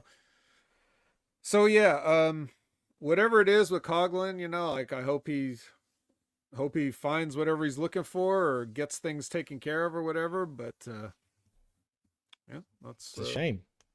Good luck to him on his future endeavors, as WB like to say. But yeah, it must be something serious, obviously family related, or I don't think he's injured, but I don't know. Who knows? Maybe we'll find out a reason in the future, but he hasn't alluded to why. And I haven't seen him since that big ass cage match, the one that was like Will Ospreay's last match there. I didn't see that though. Was it ridiculous? Because it sounds ridiculous. Yeah, it's pretty ridiculous. It was over an hour long. The match was What? just ridiculous. Yeah, that was Really? Iron Man fucking War Games cage match thing. Hang on a minute. New Japan. Why would they come up with some bullshit like this? I don't know. That's But weird. you do have a question. You do have a better question, Jimmy, which is: are there many stoners in Australia, or are there I more wasn't hard gonna drinking read. boozers and beer drinkers? You know what, man? It's probably pretty even. I can't believe I'm answering this. I'm going to blame you, Vet. But there's a lot of stoners in Australia. Shit, it feels like every second person's a stoner. But yeah, I mean, your true blue Aussies, you know what I'm saying? Like your real true blue Aussies, they love their fucking beer, bro. They really do. And nothing's worse than a drunk Aussie, honestly, straight up. And I'm not talking about my types. I'm talking about, your real white redneck Aussies that love drinking. Those types, the worst, bro. They're loud. They're just annoying. They get Remember a bit the racist. Foster's commercials? Oh, God, bro. Can I know I've said this on numerous shows, but I don't know if I've said it with you. But straight up, Australia hates Foster's, dude. Back in the day, But it's like I remember- Australian for beer, or so I'm told. Yeah. It's Australian for get fucked, pretty much. You know what we love drinking here? We do love our Australian beers, but it's more particularly VB, we call them, which stands for Victoria Bitter, and Tui's, all these Australian brands. We love basically Australian brands compared to overseas brands. But yeah, Foster's, yuck. It's foul. I don't know how you guys love it, man. I feel like Foster's is all over the US compared to here. I haven't heard that. I haven't heard or thought about it in years. So You I haven't don't know seen how it all around? over it is there, but it's comes from you guys. So Yeah. I assume it's like one of those things that everybody must just drink, and then they don't admit Nah. to liking it because maybe it's because it's Oh. the cheapest one or something. I don't know. No, you know what? It's not the cheapest one, but I won't lie. When I was a kid, man, and going to the family gatherings and whatnot and all that shit, I would see Foster's a lot for some reason at the gatherings. But no shit, I haven't seen a Foster's can or bottle or anything like that, a long neck, for at least probably 30 years, bro. Like straight up, I have not seen it. No one buys it, dude, Foster's, at all. Australian for out of business. It's a shit beer, man. Straight up, the worst. But thanks for that question, Retro. You tool. Seriously. All right, now God Liz damn it. has a question. Do we She really does? think the Motor City Machine Guns are not re-signing with TNA? Nah, they're gonna re-sign. I was gonna read that. I saw that their contracts are expiring at the end of the month. But where else are they gonna go? Maybe Yeah, that's AEW. exactly what I was gonna say. Where else? I'm sorry, but like really, and I like them. I used to be a big fan of theirs years ago, but really, they're both in their 40s. They've gone through how many injuries? I know they probably feel like they still got it. Heck, is Shelley still the TNA champion? Of God course not, not. right? Thank God. No. That's how long I Moose haven't watched beat the Impact. shit out of him easily and took it from him. Thank And stepped fucking over God. his broken body. Well, that's a relief. The point is the fact that they had him as champion. I don't get it, man. But speaking of TNA though, did you check out AJ Francis interview with Chris Van Vliet? No. Did he spend all the time putting himself over, like the entire hour Bro, putting himself over and just talking about himself like you can nonstop stop and right just there. never- That's exactly what he did, to the point where Chris, I felt like, was actually getting annoyed. I'm not going to lie. Lately, man, his interviews, he's been kind of, I like this. Don't get me wrong. Because really, he comes across like your typical, no offense, Canadians, just saying. But as a typical softy Canadian, you know what I mean? The nice you guy. mean Chris Van Vliet? Yeah, he's like Yes, a nice, yes. very nice, polite. Yeah. He's changed, though. He's actually changed his style, as a matter of fact. He's been sort of calling out guys lately. He asks the tough questions. No, really, he's been calling them out on their bullshit. I kind of like that. And he was getting annoyed by, because this is how unprofessional he was. I'm talking about AJ. First of all, his phone rang once, right? And he goes, oh no, it was just a notification from social media or whatever, but it was ringing. Then it rang again, and now Van Fleet was getting pretty annoyed. He's like, dude, come on. Put it on silent or some shit, you know what I mean? But when he got asked about why he got fired from WWE, and because apparently the word going around was he was too hard to work with because all he does is complain, allegedly. But then he went on a rant, dude. He goes, yeah, he must have got offended by this because he's like, ask AJ Styles if I'm hard to work with. Ask fucking, this and that if I'm hard to work with. The Street Profits, Bobby Lashley, Swerve. He just went on and on about names. He was getting annoying at this point. I was like, shut the fuck up, bro. Like, seriously. So, yes, he was putting himself over. And apparently when he went to TNA, everyone loves him. Oh, you're not hard to work with. And blah, blah, blah. He hasn't signed with TNA yet, but he said, I wouldn't think twice. I would sign with them in a heartbeat. I wonder why, because no one else will. But the point is, he's happy with TNA, but I feel like he's full of shit. Like, if that's the case, that he was hard to work with, I just think his mouth is what got him fired. The fact that he went on that sort of rant, straight away I knew the answer. I was just like, oh, dude, shut the fuck up. This is exactly probably why you fucking got fired, because you're just annoying. You're full of yourself. You're a mark for yourself. And I'm not saying that that's like a bad thing, whatever blows his hair back, I'm all for it, right? But the point is, he thinks he's the best thing since fucking sliced bread, dude. No shit. He thinks he's the worker of workers. Give me a fucking break, man. So, I've been considering this because I've heard him on multiple things now. And Right. I really am starting to think that he must just be doing this on purpose, working these people. I hope so. Because nobody could be this oblivious. I mean, he might not understand the business. I've seen quite a few people with egos in my time, and AJ Francis takes the cake easily. So I think he must just be doing this as a gimmick, like in real, like he probably told Chris Van Vliet ahead of time, like, I'll have this person call me during the interview and you can pretend to get annoyed or whatever. Like he's probably working this like a match. I hope you're right. And because nobody could be like this. Nobody, not even a wrestler, not even an ex-football player wrestler. Like nobody could have done this little in their life and talk about it like they're the greatest thing ever, unless they're being a heel. Like if he's trying to be a heel and he's working everybody, then he really is the best. So I kind of have to believe that, because I know what you're saying. But then I was like, no, this is too much. It's too not believable. Nobody could really think this. I think he's working. So that's what I'm going with now. I pray that you're correct, Vet. For One his sake. interview. Okay, yeah, you could have been feeling yourself that day. 2 interviews where you're eating Cheez-Its on the interview live. Was he? Okay, What? Really? so 2 could be a coincidence, but 3. Now you're telling me a third one. This Chris Van Vliet interview that he did. He's acting the same way. This is him doing a gimmick and he's taking it on tour. That's what he's doing. I so hope you're right, man. Because if you're wrong, he's truly the biggest dummy in pro wrestling history, man. Straight up. Yeah, Like, I just don't think that he could. I could see how just the kind of person that he is, like, besides, and I'm not talking about the interviews now. I'm just saying, like, because I don't know what kind of person he is because I never met Right. him. correct. However he really is, the WWE could just have assumed that he's like what he's acting like. You know what I mean? Because they do that there.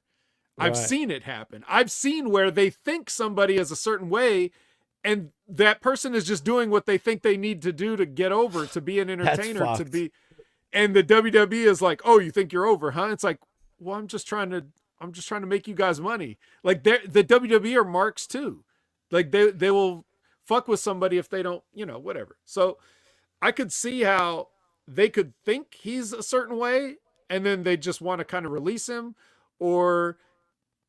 and the other hit row people are guilty by association just because it's like, look, you put us, it's a very, let's just take hit row aside. It's a very WWE thing to take 2 or more people, put them in a group that they never wanted to be in, then they don't get over. And then the WWE be like, Right. well, you guys aren't getting over. And it's like, we're We're doing done. what we were told. You told us to do this. Like, Wow. I've seen that happen before. And it could have happened to Hit Row too. And then the only thing is, when they brought him back, Swerve had already signed with AEW, so they couldn't bring him back. I'm sure they wanted Swerve. Oh, they did. I'm sure I Triple mean, H really wanted Swerve. So I he don't know. I'm not implied buying it. that- I'm not buying it with AJ right now. I think he's doing this Okay. on purpose. I'll give him the benefit of the doubt for now because of you. I haven't heard him in other interviews, so I don't know. But the cheese thing, really though, for real? Yeah, he was munching on Cheez-Its during the because he's got a Wow. Cheez-It sponsorship from his college football something or Okay. other. And then Weird.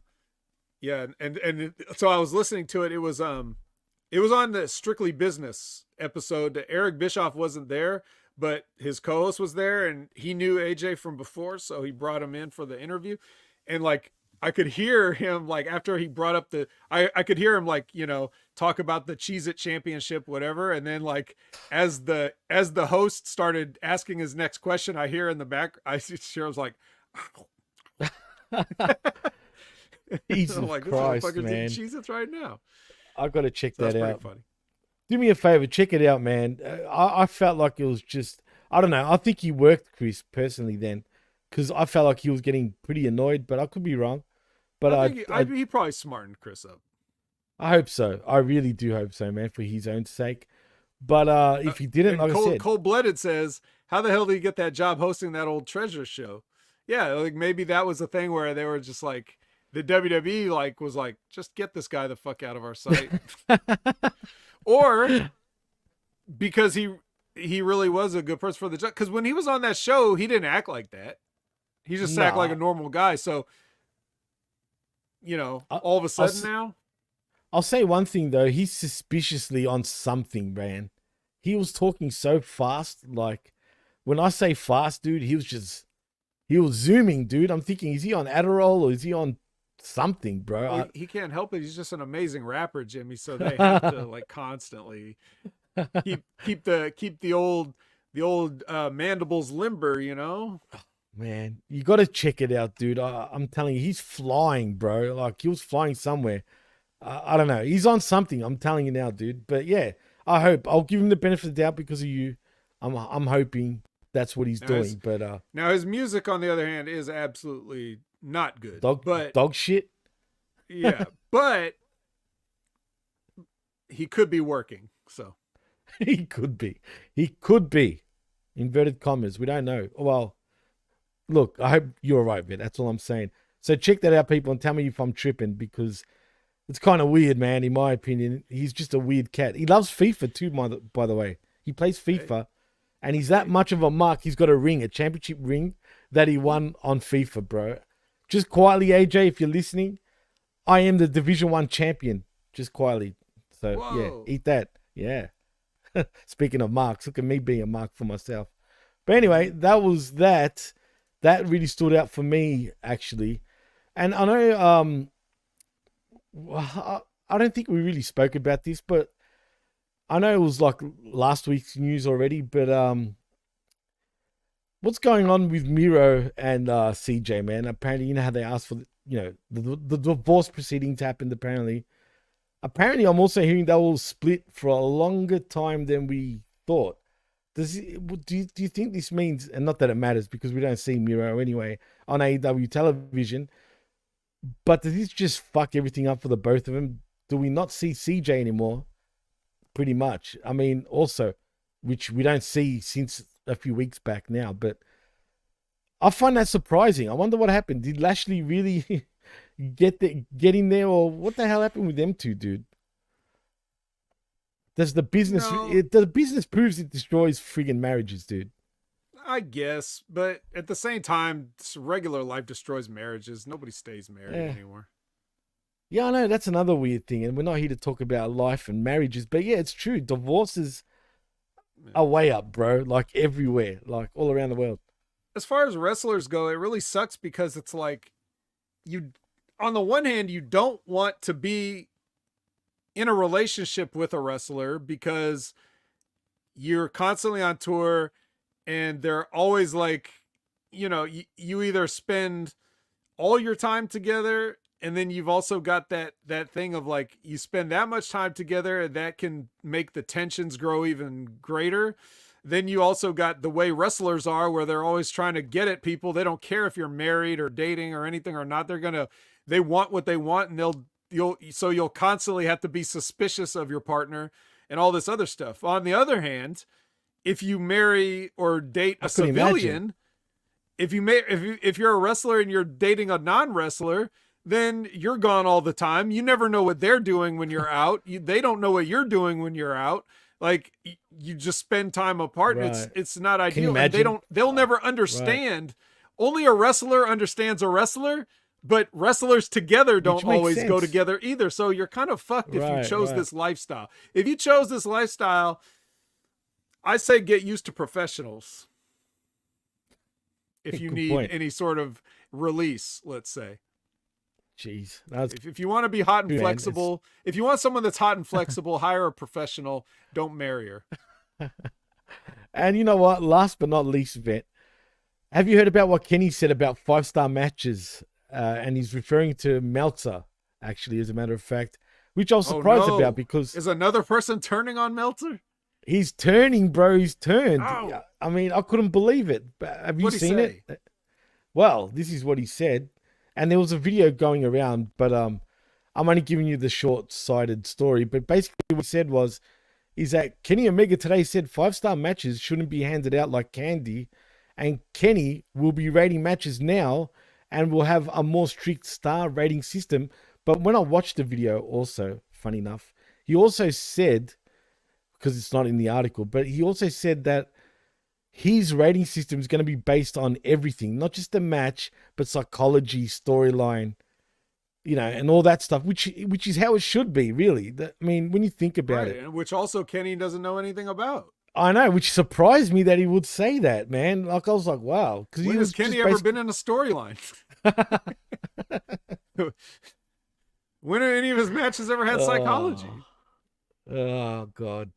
Come on now. You've got an even less qualified person rating the matches, which is funny. Somebody even less qualified than Meltzer. To me, look, whatever about all of this. First of all, that's off the top. But just to not be one of those guys that just says, fuck this, I don't want to talk about it. But let's talk about it. The star rating system is just all it ever was a way for Dave Meltzer, and which he got it from Jim Cornette anyways, because Jim Cornette and his friend Weasel Dooley used to do this like a long time ago. But all the star rating is really supposed to be for anybody is for the people that read The Observer and they didn't watch necessarily every single wrestling show. If you saw a match that got a high rating, that would be like, hey, if you didn't check this match, you got to check out this match. Doesn't mean you're going to love everything about the match. It just means this is a match that you might want to check out. Don't miss it. That kind of a thing. It doesn't mean that this match is better than that match or whatever, because obviously that's ridiculous.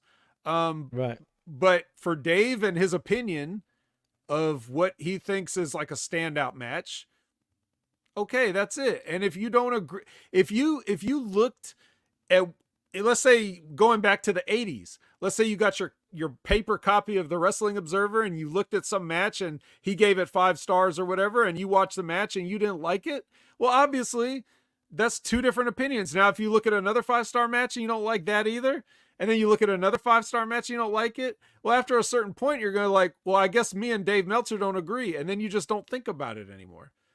But now in the past 5 years, we hear more about star ratings than we ever have. And why is that? Just because it's a talking point for people to get content out of. And Kenny Omega's had 7-star matches. So, you know, they don't hand out 5-star matches to him. He breaks the scale, right? So that's how he knows it's ridiculous. It's ridiculous, but that's what I'm saying. I'm shocked that he would actually say this. He finally turned on Meltzer, which good for him. He finally did it. Also, one other thing that I forgot to mention before we actually scoot. Julia from Stardom has come out and said she's not re-signing. She's leaving Stardom. And I guess she's going to NXT. Now, she didn't say that about her going to NXT, but it's kind of obvious. I guess where there's smoke, there's fire. I guess, has she signed with WWE? And do you think that's where we're going to see her? Well, until something's announced, then nothing has happened. I guess that's true. If the WWE has signed her, what's the point in waiting to announce that? Also, there was talk about the whole Rossi Ogawa thing, which if you don't know what I'm talking about, the head booker and founder of Stardom was fired by Stardom recently. Yes, I knew that. I knew this, right. And he said he was going to start his own promotion. And one of the things that he was accused of was poaching talent from Stardom for when he starts his own promotion. Then he's going to have them, maybe it's going to turn into like a Noah and All Japan situation where everybody leaves Stardom and goes to work for him because they have loyalty to him. Whereas Stardom was just purchased by Bushiroad, which is just a toy company basically. So it's like, if he does that, she's going to go there first. And then this is the talk, by the way. I obviously don't know more about right. this than anybody else. A whole bunch of wrestlers. Julia's supposed to go to Rossi Ogawa's unannounced promotion and get that off the ground and then leave. And other people were wondering if Rossi Ogawa was actually a pipeline to WWE and like he's going to be feeding them talent here and there, because there's only so many Japanese women that the WWE needs at any one time, and they've already got a few. So they wouldn't have to like completely take everybody for Rossi's promotion, maybe just one here or there. And then that could be the thing. So if Julia goes to NXT at some point, okay, great. When that is, we don't know. She might not go there. It depends what happens. She could decide to retire like Alex Coughlin. Who knows? I doubt it though. But yeah, no, you're probably right. But that's the word. And you're right. I mean, the guy that got fired that started Stardom, I also read that apparently a whole bunch of women wrestlers from Stardom are going to follow him to his new promotion or whatever it's going to be. So you're right. It could be because just that. people in Stardom don't sign long-term deals. And again, this is all stuff I heard. Just everything I say about this, take it with a grain of salt or whatever, because I'm just hearing it from the same places you would have heard it. But supposedly Stardom doesn't sign their wrestlers to long-term deals. Maybe it's just 1-year deals tops. And that's a New Japan thing. It's a New Japan thing, but remember they have the same parent company now, right? Right, Bushy Road. Yeah, exactly. So Bushiroad owns the top male and female promotion in Japan. So now, look what else is happening. Everybody's leaving New Japan. Okada's leaving New Japan. Kenny left New Japan. Will left New Japan. Who else? Probably a Jay couple White. more. Jay White. Jay White's left New Japan. These are like main event guys. They're not like the scrubs at the bottom of the card. These are No, the and top, they took them these all. are the guys that have had the belts in that Right. place for the past 3 to 5 years. Juice Robinson too. Yeah, they're all, well, not him, but yes, he did leave there. Right. He's not a top guy. I'm just Don't saying. let anybody think he was a top guy. I never. But no, he's not a top guy. No. the point no idea. is, there's been an exodus of New Japan, which is part of the reason that they're struggling right now. Now, why do you think they would be leaving New Japan? It could be a money issue, because that's what I'm hearing from Stardom. Because remember how Kyrie went back to Stardom? And then she said she was never going to come back to WWE, but she came straight Here back. she is. Here she's back. Right. She's back, everybody. And it's because supposedly, allegedly, the money that she was making there isn't what she thought it was going to be, because the business isn't going as well. So Stardom business is down. New Japan business is down. People aren't getting money and they're leaving. Where there's smoke, there's fire, as you said. So now if the story's about this guy trying to get talent to come with him to his new promotion, I mean, There must be something to it. yeah, I could see people not being loyal. They're people in Japan are always probably going to be more loyal to individuals than they will to just a company, especially if that company's not doing any better business for them. 100%, and that's embedded you in their also culture. Yeah, you also see like not only just Julia, but even Mina Shirakawa just showed up on Ring of Honor and worked Anna Jay. What's her name? Unagi Sayaka is going to be an MLW. Apparently she got fired back in 21.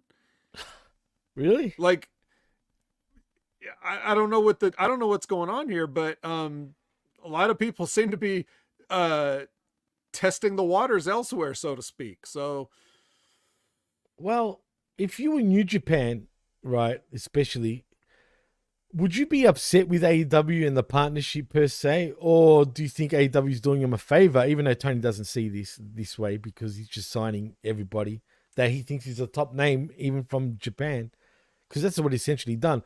Do you think they would be a little upset that TK is signing everybody that's out of contract from New Japan, or do you think they would look at it like he's kind of doing him a favor because those guys can still work New Japan if needed? yeah, but get paid by Tony. Right, That's exactly. money. So do you think there's something like that that's going on? I don't remember who I heard say that, but I remember thinking it was a possibility.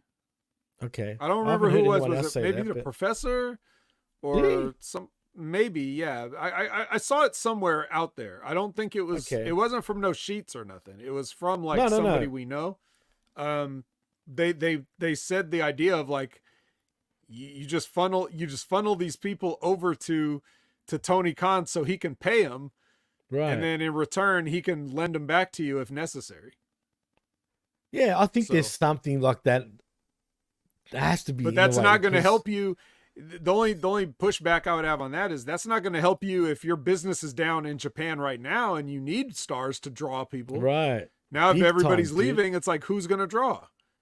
Honestly, Vet, I mean, how can you watch New Japan now? Now they've got no one, bro, pretty much. I mean, they've got a few, but I remember, I think it was you and I talking about this.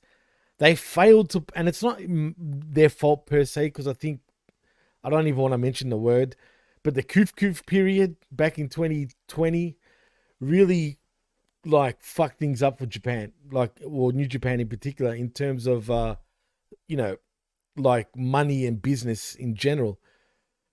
Do you think the fact that they couldn't push those guys that were coming up at the time, like Red Shoe's son and a few others that were meant to be pushed, I think that's fucked them up, man, because I think that's why they're in the position they're in now, because it was too little too late in many ways. And now they've got no one really to carry the company at this present time, in my opinion. I don't know. I really don't. I can't say that I can't blame the C thing because they rebounded from that. They did. So slowly. Yeah, they rebounded from it, but it was after the rebound that it started becoming worse and worse. Right. So that's what I'm saying. Right. There's definitely some business aspects to this that we don't really know the full details of. But as far as the talent goes, I just personally don't think any of those guys have it. Shota Umino, Interesting. He ain't no Tanahashi. I like him though. I know. Yeah. I don't care. Yet. Even if you like him, he ain't it. I'm sorry, he's not. Yota Tsuji, he's okay, but he ain't was good it. too at one stage, man. Ren Narita, that's I had high hopes. He's for in him House too. of Torture already. He's cooked. It's over.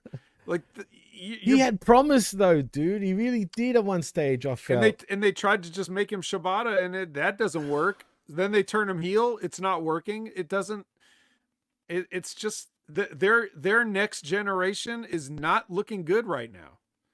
Wow. So, what's Uemura? Just what happened to Uemura, bro? Like he's bland. He's in Just Five Guys, which is a stupid name and a stupid group of guys that have nothing to do with each other. Like Just Five Guys. Just Five Guys. Yeah. Damn, maybe it sounds cooler to Japanese people because it's English, but to us, we're just like, what kind of a name is that? But to be fair, Japanese people are kind of like that. It's just like saying G1 Climax. Like everything's got climax. It sounds like, words that sound cool. I'm sure Japanese words sound cool to us, but then to Japanese people, it's like, well, that's stupid. Why would you say that? Yeah, they roll their eyes. You know, every language. Arigato yarimashita. Yeah. You know what I mean? So. No, but I don't think it's, even if New Japan was cooking on all cylinders everywhere else, I still don't think that their new crop of next generation talent is nearly as good as the last one. No, nowhere near. But there was promise at one stage, but I don't know whose fault it is. That word again is potential. But really, they were getting hot at one stage. I like some of these people better as young lions than I do with gimmicks. I know. That's what I'm saying. It's bizarre, bro. The fact that you just said that is totally bizarre. And that's what makes it a shame, that they're in this position. That's why I'm saying I don't know whose fault it is. I don't know if it's New Japan not having, foresight pretty much, or if it's the C. You know what I mean? Like if it's that really derailed everything. They can't help it, dude. Here's why they can't help it, right? New Japan has their dojo system. If you apply to the dojo and you get accepted and then you make your way through the dojo, that's it. You're guaranteed, like I said earlier. But here's the thing. If you're boring and you suck, you're still guaranteed. I know. What's up with that, dude? Why do they do that? I don't get it. I don't know. But because whatever, who cares? It doesn't matter. We can't solve their problems. It's everybody's fault but ours. We're just two guys that are trying to give people bonus content when AEW tried to fuck you guys off. So, what can we do? So the last thing we could do is take these last two questions from Retro Rocket Review. Number one, how is the Vet's petition going to reinstate Poppy as the main musical guest for NXT? Well, I don't think that was ever actually a thing. I think you got several things confused, but she should be the first ballot Hall of Famer for the NXT celebrity wing. Like when NXT has their own Hall of Fame and they get a celebrity wing, kind of like WWE has, the Mr. T's and the Drew Carey's and the Pete Roses and all that. When NXT gets their own wing, Poppy will be the first Hall of Famer to go in. So Poppy, you're not talking about Poppy the singer. You're talking about, right? Obviously. Yeah. Yes, the legendary, the great Poppy. Yes. God damn it. Everyone's favorite. I don't know if you want to read this. And this go ahead, Vet. Yes. Did Jimmy and the Vet buy PWI, Pro Wrestling Illustrated magazine, or their annual paperbacks listing all the pay-per-view matches? Jimmy, why don't you answer that first? No. I know they're re-releasing or they're releasing that, but no, I didn't buy that. I used to buy them back in the day, though. Always. I think that's what he's asking. Oh no, because they're doing some re-releases. I don't know if he's meaning that, like Well, where he you, didn't say you that. get a whole bunch. Okay, I was assuming on the annual pay. Well, yeah, I guess if you're alluding to back in the day, absolutely, I did 100% from back in the 90s. I've still got a few. I even got Hogan to sign.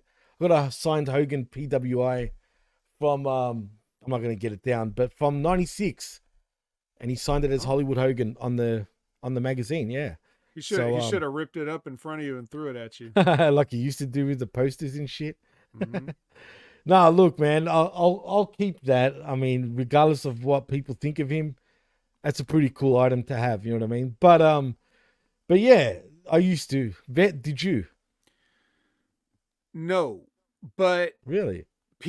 yes, but people gave me old issues of PWI and The Wrestler.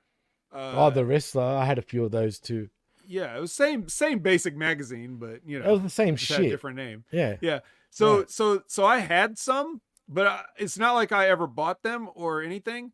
But like if I had relatives or whatever that found them somewhere or saw them somewhere, or they were like, you know, maybe they stole them from a dentist's office. I don't know, but they gave me the magazine. So as a kid, I would like look through them and be like, wow, because I was mostly just a WWF fan as a kid, so I Me didn't too. watch as much of the other stuff.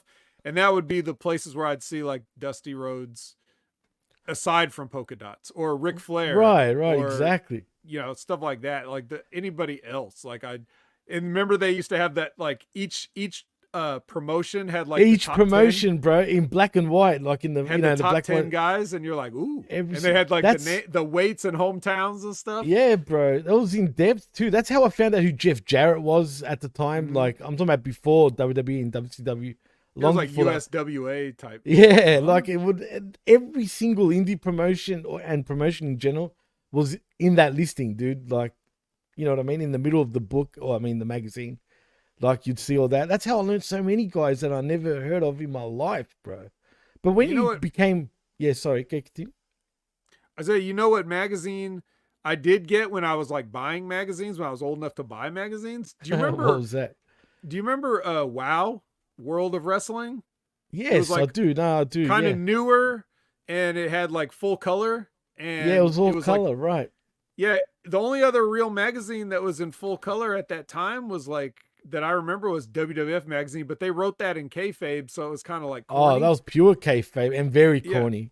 And then they Yeah, came out with Raw, which was a little more realistic, but still kind of right. kayfabe. It was And raw. then yeah, but it had bikini pics in it, so it was cool. Right, right, right. Yeah, and then World of Wrestling was like, you know, like not kayfabe, but like full color pictures, different interesting articles. It looked like an expensive magazine to make, which is probably why it didn't last long. Yeah, exactly.